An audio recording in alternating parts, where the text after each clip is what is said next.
Estamos preparados para continuar en esta tercera sesión y vamos a entrar en el tema del siervo de Jehová, comenzando con el capítulo 49 de Isaías. Habíamos ya comentado en el 45 ese pensamiento de empezar con Ciro, pero estamos mirando más allá de Ciro, estamos contemplando realmente a Cristo. Ya Ciro desaparece del libro. A partir de ahora, Isaías ignora por completo a Ciro. Ya no hablará de él, pero continúa hablando del verdadero siervo de Jehová, del Mesías, del ungido, de Cristo. Bien, así que en nuestra sesión anterior hemos hablado del siervo de Jehová, Ciro, en los capítulos 41 y otra vez en los capítulos 44, 45. Hemos visto el siervo de Jehová, que es Israel, ese siervo ciego y sordo, y hemos visto este siervo de Jehová sin nombre, alguien que prepara el camino delante de él y luego él viene para traer justicia, pero realmente no tenemos más detalles sobre él. Bien, vamos a continuar y vamos a ver 3 canciones del siervo de Jehová en esa sección. Así que teníamos una canción en la sección primera, ahora tendremos 3 canciones y finalmente veremos otra canción más en la última sección que comentaremos cuando lleguemos ahí. En esta primera sesión, en estos momentos, que realmente lo podemos ver como la primera parte y luego continuamos, vamos a ver las primeras 2 canciones y luego después dejaremos la gran canción del siervo para la sesión siguiente. Así que vamos a comenzar y mirar específicamente capítulos 49 y 50. La estructura de 49 ya vuelve a presentar esa estructura quiástica. He puesto un par de estas pequeñas estructuras por ahí para que vayamos conociendo lo que estamos viendo aquí. Vemos el anuncio del siervo llamado, el aparente fracaso del siervo, el éxito del siervo y el anuncio del siervo escogido. Así que volviendo a comentar eso. Bien, pues vamos a entrar en específicamente. El 49 arranca con estas palabras: oídme, costas, y escuchad, pueblos lejanos. Jehová me llamó desde el vientre, desde las entrañas de mi madre, tuvo mi nombre en memoria, y puso mi boca como espada aguda, me cubrió con la sombra de su mano, y me puso por saeta bruñida, me guardó en su aljaba, y me dijo: mi siervo eres, oh Israel, porque en ti me gloriaré. Ahora, comenzamos aquí con esta canción, pero hay algo distinto de repente. ¿Qué habéis notado que es distinto en esta canción frente a la canción anterior? ¿Habéis notado algo?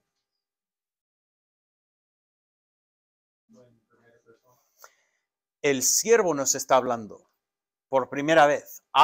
Es que escuchamos la voz del siervo. Hasta ahora no hemos escuchado la voz del siervo. Desde el principio era que iba a enviar mi siervo, iba a enviar a uno para preparar el camino. Habíamos visto el siervo que he escogido mi siervo y lo he enviado para traer justicia, pero ahora habla el siervo.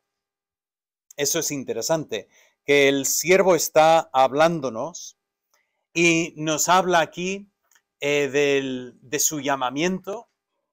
Ahora notamos que le llama Israel. Entonces, nuestra primera lectura nos hace pensar que aquí estamos hablando del segundo siervo de Jehová, o el tercero, depende de cómo lo vemos, ¿no?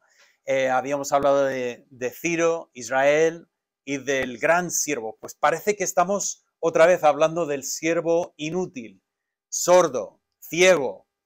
No obstante, conforme seguimos leyendo, entendemos que este Israel no es el mismo que habíamos tenido en los capítulos anteriores.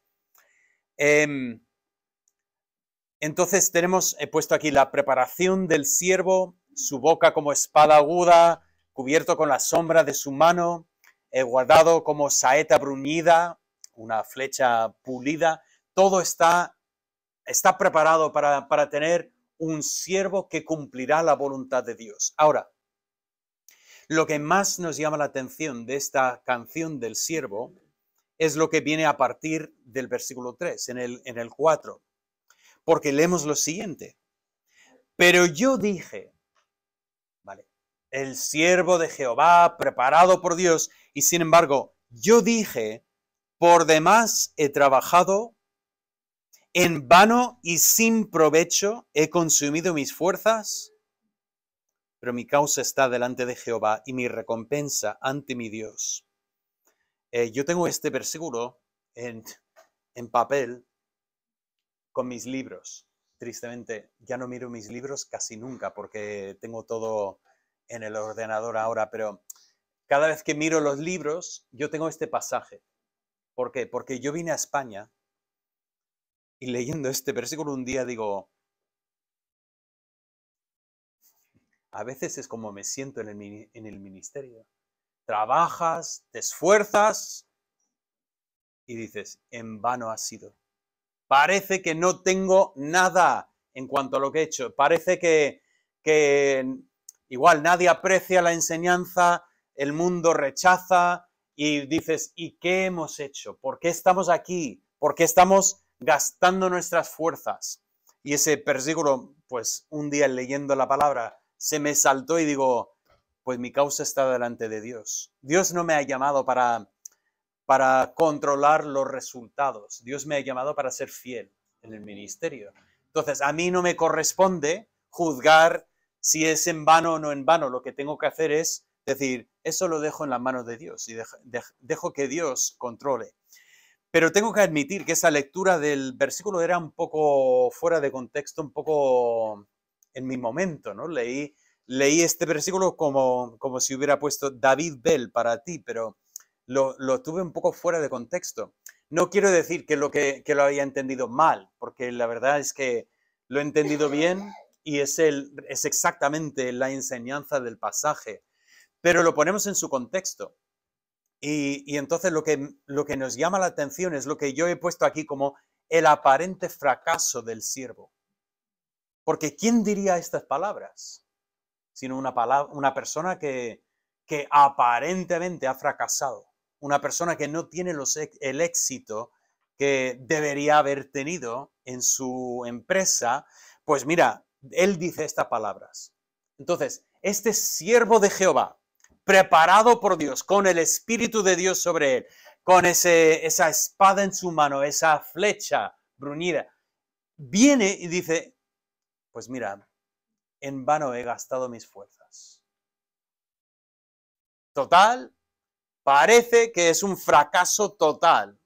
Lo vemos así, que es el siervo hablando y a pesar de todo, aparentemente hay un fracaso en lo que es el ministerio de este siervo.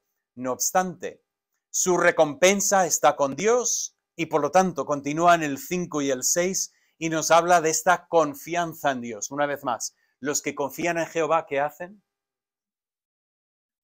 Nuevas fuerzas, corren sin cansarse, vuelan. O sea, ese pensamiento precioso. Aquí tenemos el siervo que está confiando en Dios y el resultado, a pesar de ese aparente fracaso, dice en el versículo 6. Poco es para mí que tú seas mi siervo para levantar las tribus de Jacob y para que restaures el remanente de Israel. También te di por luz de las naciones para que seas mi salvación hasta lo postrero de la tierra. Ese siervo de Jehová no solamente tendrá un resultado sobre Israel, sino para las naciones, llegando hasta los gentiles. Pero nos queda en la mente ese fracaso, ese aparente fracaso. Ahora, ya estamos construyendo en nuestra mente lo que tenemos. La primera canción, ¿cuál fue el gran tema de la primera canción? Eso nos da oportunidad para hacer memoria. La primera canción, traer justicia. El siervo viene para traer justicia. Perfecto. La segunda canción nos presenta un aparente fracaso del siervo. Que el siervo casi parece que en vano ha gastado su fuerza, no obstante, su confianza está en el Señor. Y por lo tanto traerá esa luz para las naciones. Bien. Continuamos, una vez más, con perdón, saltando secciones para seguir avanzando, pero en el 50 encontramos nuestra tercera canción del siervo.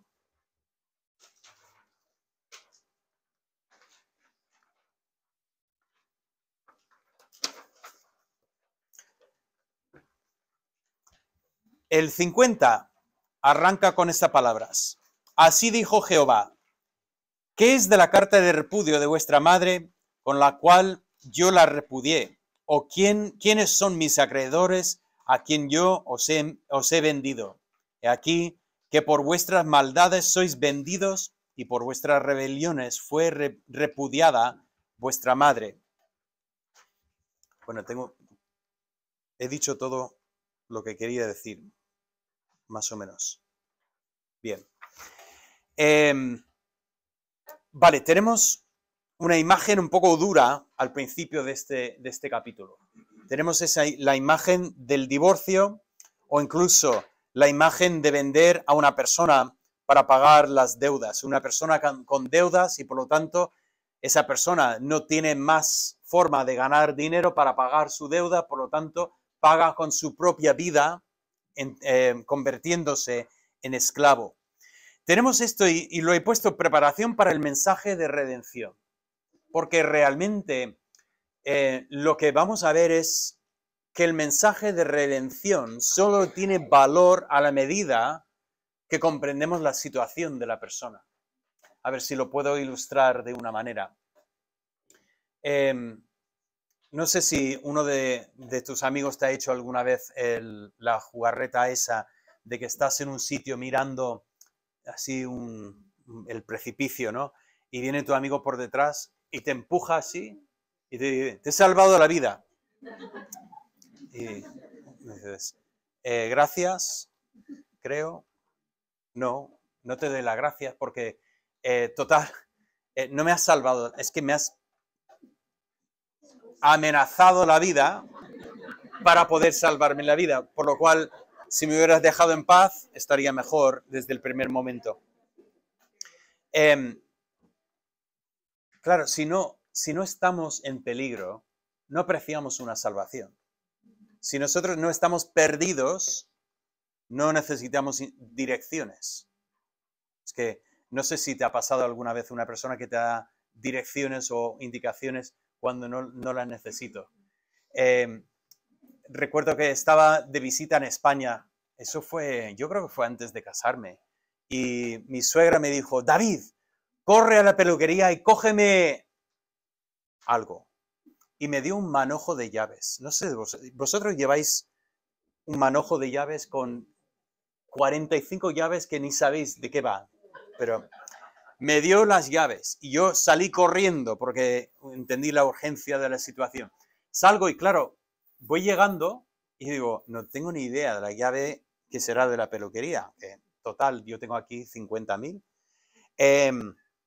Bueno, llego y menos mal, alguien había dejado la puerta de abajo abierta, así que subí directamente. Llego a la peluquería, llego a la puerta, entonces yo en ese momento estaba estudiando y los estudiantes tenemos algo que por lo menos sabemos valorar la situación y llegar a una acción.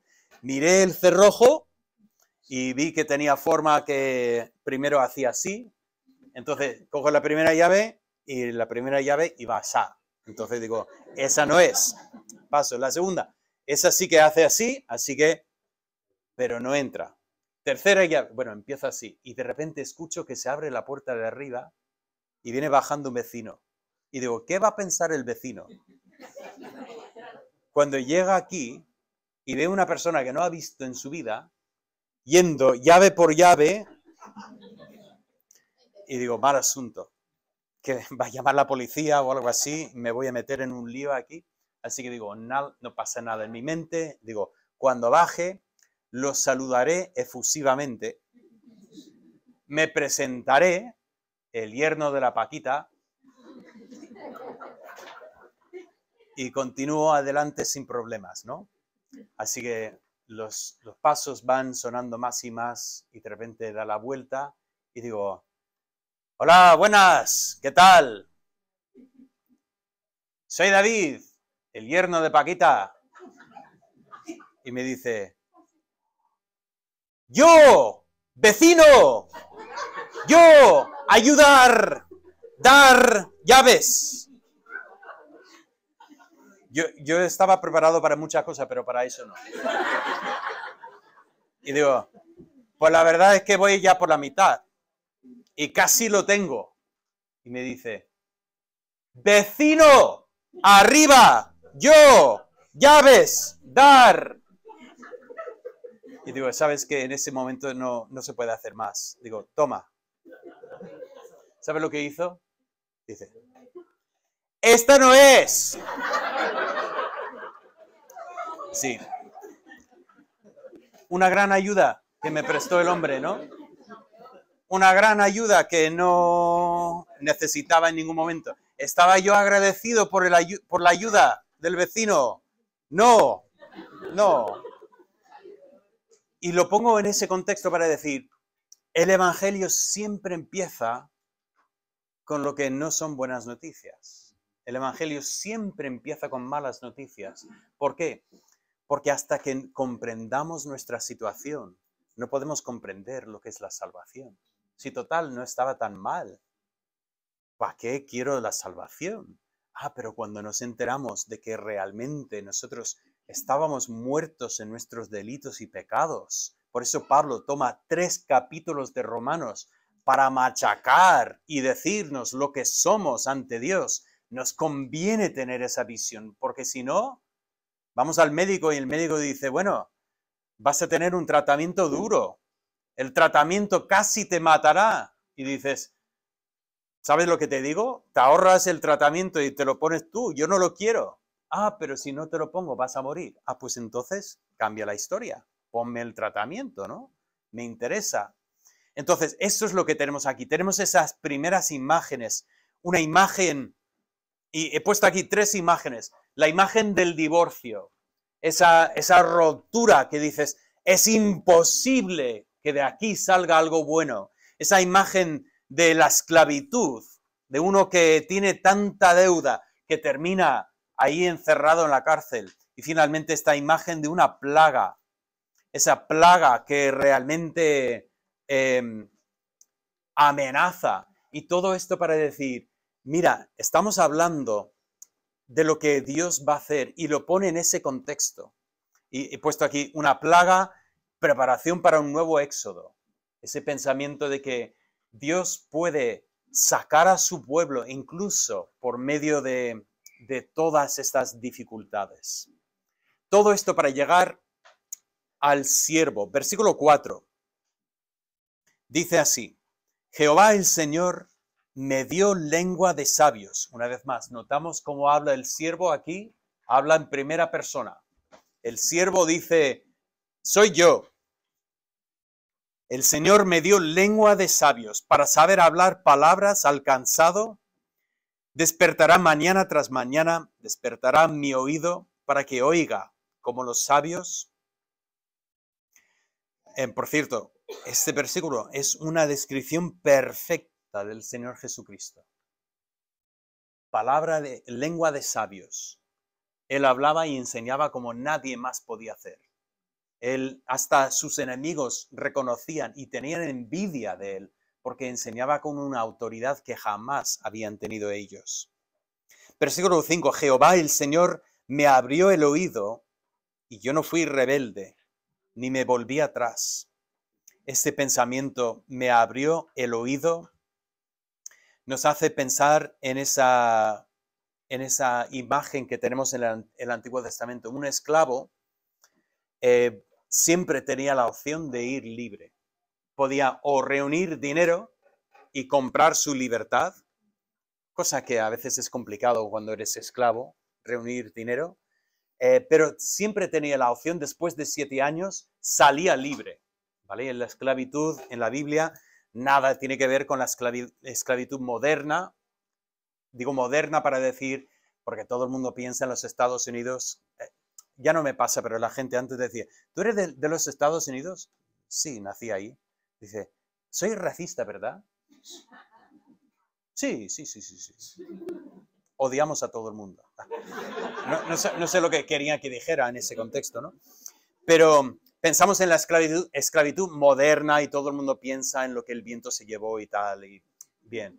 Pero hasta el día de hoy sigue habiendo esclavitud y es terrible lo que está pasando en el mundo hoy. Pero en la esclavitud en la Biblia siempre quedaba esta puerta, después de 7 años salías libre. Pero había gente que decía, sinceramente, yo estoy bien sirviendo aquí en esta casa, me quieren, tengo un trabajo, tengo un sitio para mi... Total, me han hecho fijo. me quedo. Entonces nos habla de una cosa que es curiosa lo que llama, dice, tú llevas al siervo a la puerta. Mira, ya tenemos el clavo aquí, que ya lo han hecho. Y le pones la oreja contra la puerta y con un clavo, ya preguntaré a Andrés, ¿quién es el esclavo aquí que le han hecho? Dice, abrirás el oído. Y esa marca en el oído, en la oreja, marca a la persona como un esclavo, pero un esclavo voluntario. Y piénsalo, es complicado hacer eso sin que una persona quiera. O sea, ¿cómo sujetas a la persona para hacer eso? Es que es voluntario, ¿no? Entonces la persona lo hacía. Y aquí tenemos esta imagen aquí en el texto, que cuando dice aquí, Jehová el Señor me abrió el oído y yo no fui rebelde, ni me volví atrás. La mayoría de los comentaristas entienden esta imagen. Ahora, quizás desde el punto de vista del castellano dice David, el oído, no confundas el oído con la oreja. Bueno, eso es algo increíble que tiene el castellano, de diferenciar entre el oído y la oreja. Yo no crecí con eso. Todo era lo mismo, por dentro, por fuera, si lo quieres hablar así, pero bueno, en el lenguaje se permite entender aquí la oreja, aunque se traduce el oído. Otros, lo comento para que lo sepáis, otros entienden que esto abrió el oído en el sentido como por ejemplo lo que hizo Dios con Samuel cuando le llamó. Entonces hay personas que dicen, bueno, eso es el llamamiento profético, ¿no? Cuando el Señor llama y la persona abre su oído para escuchar la voz de Dios. Pero yo tiendo a ir más bien en la primera dirección de lo que es el esclavo voluntario.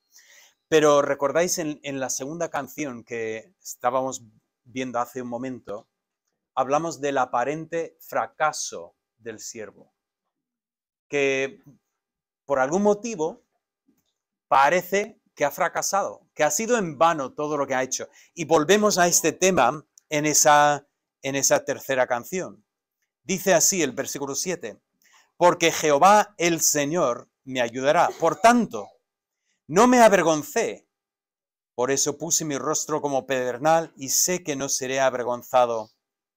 Perdón, es que he saltado el 6, que es donde quería. Di mi cuerpo a los heridores y mis mejillas a los que me meseaban la barba. No escondí mi rostro de injurias y de esputos. Aquí vemos otra vez más este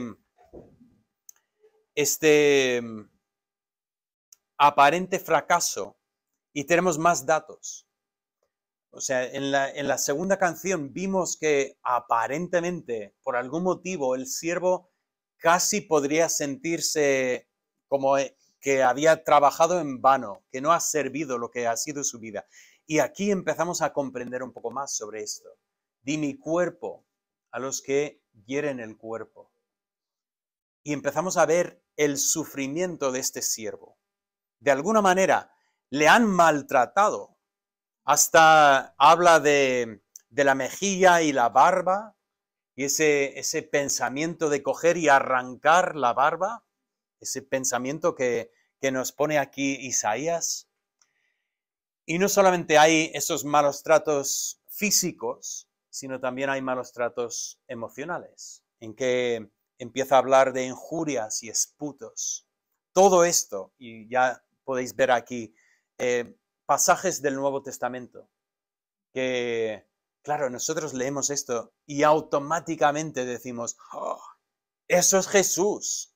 Y correcto, efectivamente, es así. Realmente todo esto encaja perfectamente en el lenguaje de los evangelios para comprender a Jesús como el siervo de Jehová, y vemos este aparente fracaso.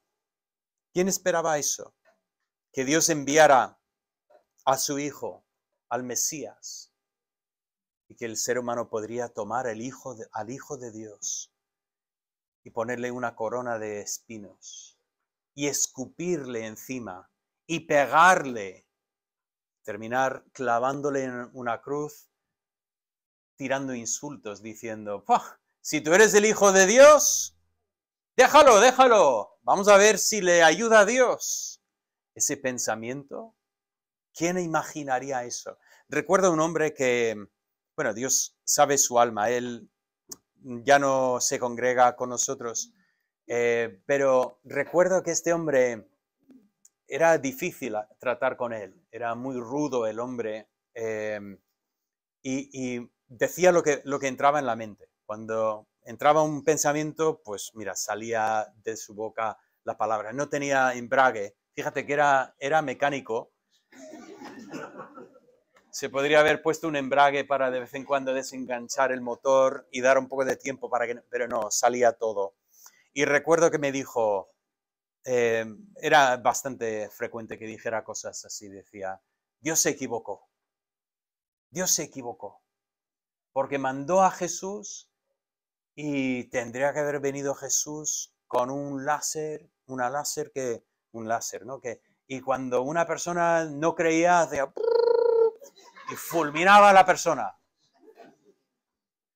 Y bueno, tuvimos esa conversación varias veces y claro, yo decía que no se equivocó, que hubiera fulminado a todo el mundo y menos mal que tuvo misericordia.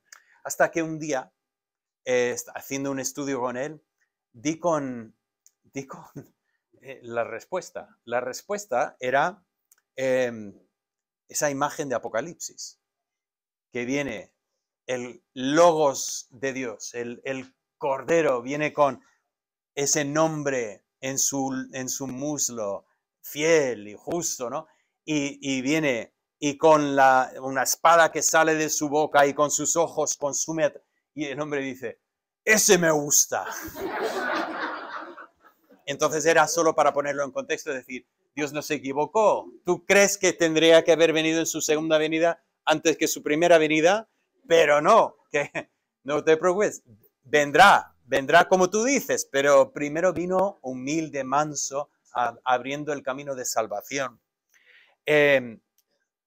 Pero fíjate, Dios se equivocó. El pensamiento de que Dios no tendría que haber dejado que su hijo sufriera como sufrió.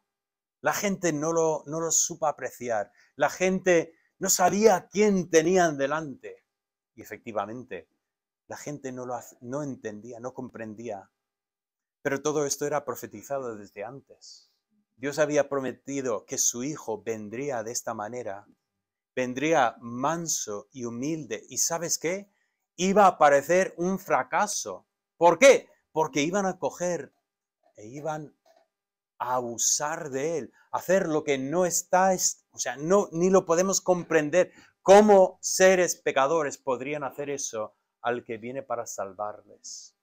A lo suyo vino y los suyos no lo recibieron. Ese aparente fracaso es sumamente importante. No obstante, quizás lo más importante de esta canción no es ver cómo sufre el siervo, sino ver cómo confía el siervo. Una vez más, ¿cuál es el tema de este libro? ¿En quién confías? Y aquí, ¿en quién confía el siervo? los versículos 7 al 9. Dice, oídme los que conocéis justicia, pueblo en cuyo corazón está mi ley. No temáis afrenta de hombre, ni desmayéis por sus ultrajes, porque como a vestidura los comerá polilla, como a lana los comerá gusano, pero mi justicia permanecerá perpetuamente y mi salvación por siglos de los siglos. Despiértate, despiértate, vístete de poder, oh brazo de Jehová, despiértate como en el tiempo antiguo, en los siglos pasados. ¿No eres tú el que cortó a Rahab, el que hirió al dragón? Esa Rahab no es la de Jericó que recibió a los espías. Aquí ese nombre Rahab aparentemente hace referencia a esa criatura mítica de los egipcios y quizás Rahab tenía nombre por esa criatura, pero en ningún momento no está hablando, en ningún momento está hablando aquí de esta mujer. Pero bueno, vemos esa confianza de que el siervo, a pesar de lo que le hacen, no será avergonzado. Ahora, ¿qué significa eso de no será avergonzado? Cuidado, no estamos hablando de lo que sientes cuando tus padres hacen una pregunta tonta en un sitio y dices, tierra, trágame, que estoy con mis padres y han hecho una pregunta. Esa vergüenza tiene que ver con ese pensamiento de que confías en algo y no te va a defraudar esa confianza. Sabes que todos tenemos momentos en que empezamos a flaquear en nuestra confianza. Ahora, bueno, vosotros, esa nueva generación, no sabéis lo que era coger el autobús en aquellos días, porque el autobús tenía una frecuencia de 15 minutos. Claro, después de 25, dices, ¿qué frecuencia de 15 minutos? Si llevo 25 minutos en la parada, que no va a venir, y no sé, me pasó en varias ocasiones, digo, jolines, podría haber andado y haber llegado. Alicante no es tan grande, que llego andando, pero estaba esperando el autobús y digo, me da todavía tiempo, si salgo ahora, igual llego a tiempo. Y justo salgo y miro para atrás y ¿qué veo? El autobús llega justo cuando me voy yo. Pero yo es que lo he puesto muchas veces como ejemplo porque, bueno, el autobús sí que te puede defraudar, te puede avergonzar, te puede dejar completamente tirado. Y de hecho, si te lo hace, la compañía de autobús no hace nada. Es terrible. Que una vez estaba esperando el autobús para ir al trabajo y estamos esperando y de repente sale una persona de la oficina y dice, hoy no pasa el autobús. Digo, ¿cómo? Dice, no, hoy no pasa. Digo, yo voy al trabajo. ¿Qué pasa? Dice, pues hay un taxi, ¿quieres el número? Digo, ¿lo vas a pagar tú? Bueno, en fin, cuento mis historias. El caso es que ese pensamiento de no seré avergonzado es el pensamiento de que no seré defraudado.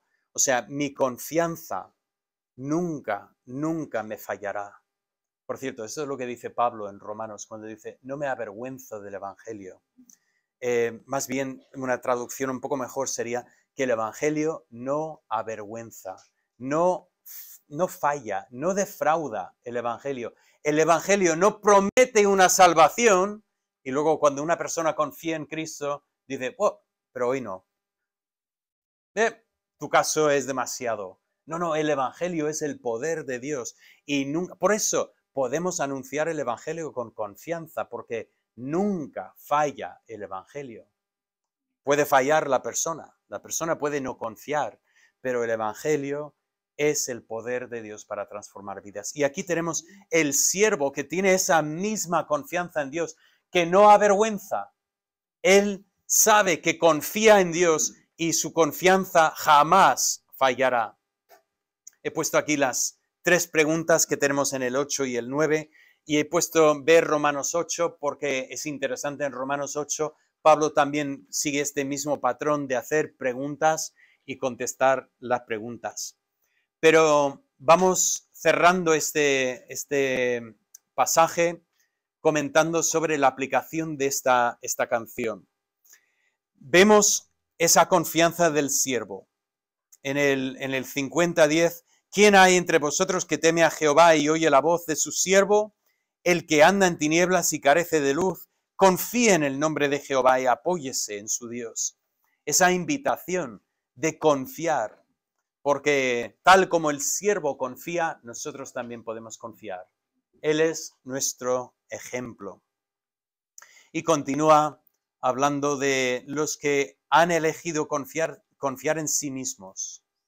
Los que han dicho, pues yo voy bien, yo no necesito, yo voy a confiar en mí mismo.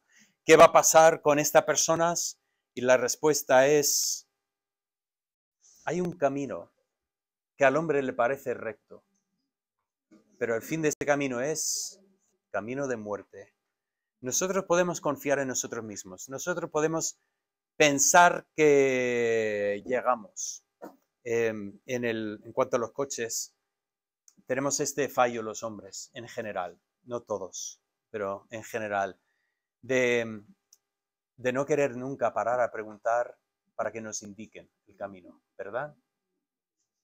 Nuestra esposa dice, cariño, ¿por qué no preguntamos? ¿Por qué no paramos y preguntamos?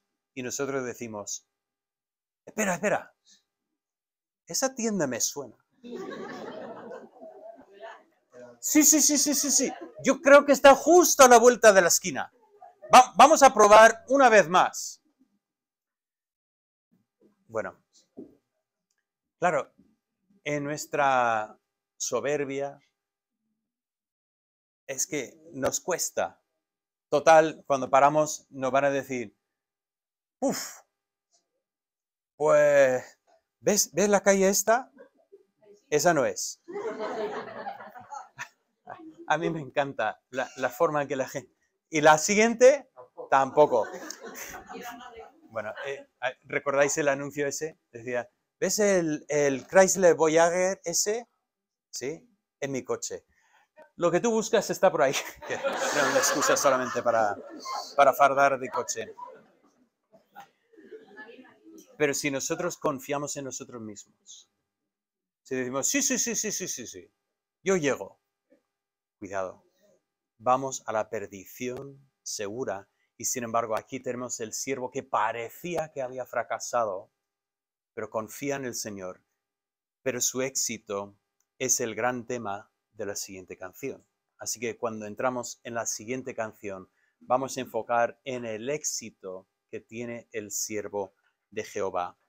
Bien, así que tenemos ese llamamiento que el Señor extiende para poder despertarse. Así había empezado el 52 empieza con esa doble mandamiento, despierta, recordándonos también el doble mandamiento que habíamos visto desde el primer 40, versículo 1, consolaos, otro llamamiento así, y también lo habíamos visto, ahora no lo veo, pero en uno de los capítulos estos habíamos también visto ese mismo tipo de llamamiento aquí, de doble mandamiento. Bueno, todo esto está preparándonos para realmente lo que es la cima de la montaña, que es la siguiente canción del siervo, y es lo que vamos a ver en la siguiente sesión. Vamos a orar. Padre Santo, volvemos una vez más a ese tema de confianza, nuestra necesidad de confiar en ti. Y Padre, pedimos por favor que nos ayudes a seguir confiando en ti cada día más, porque efectivamente jamás avergüenza esa confianza, jamás defrauda.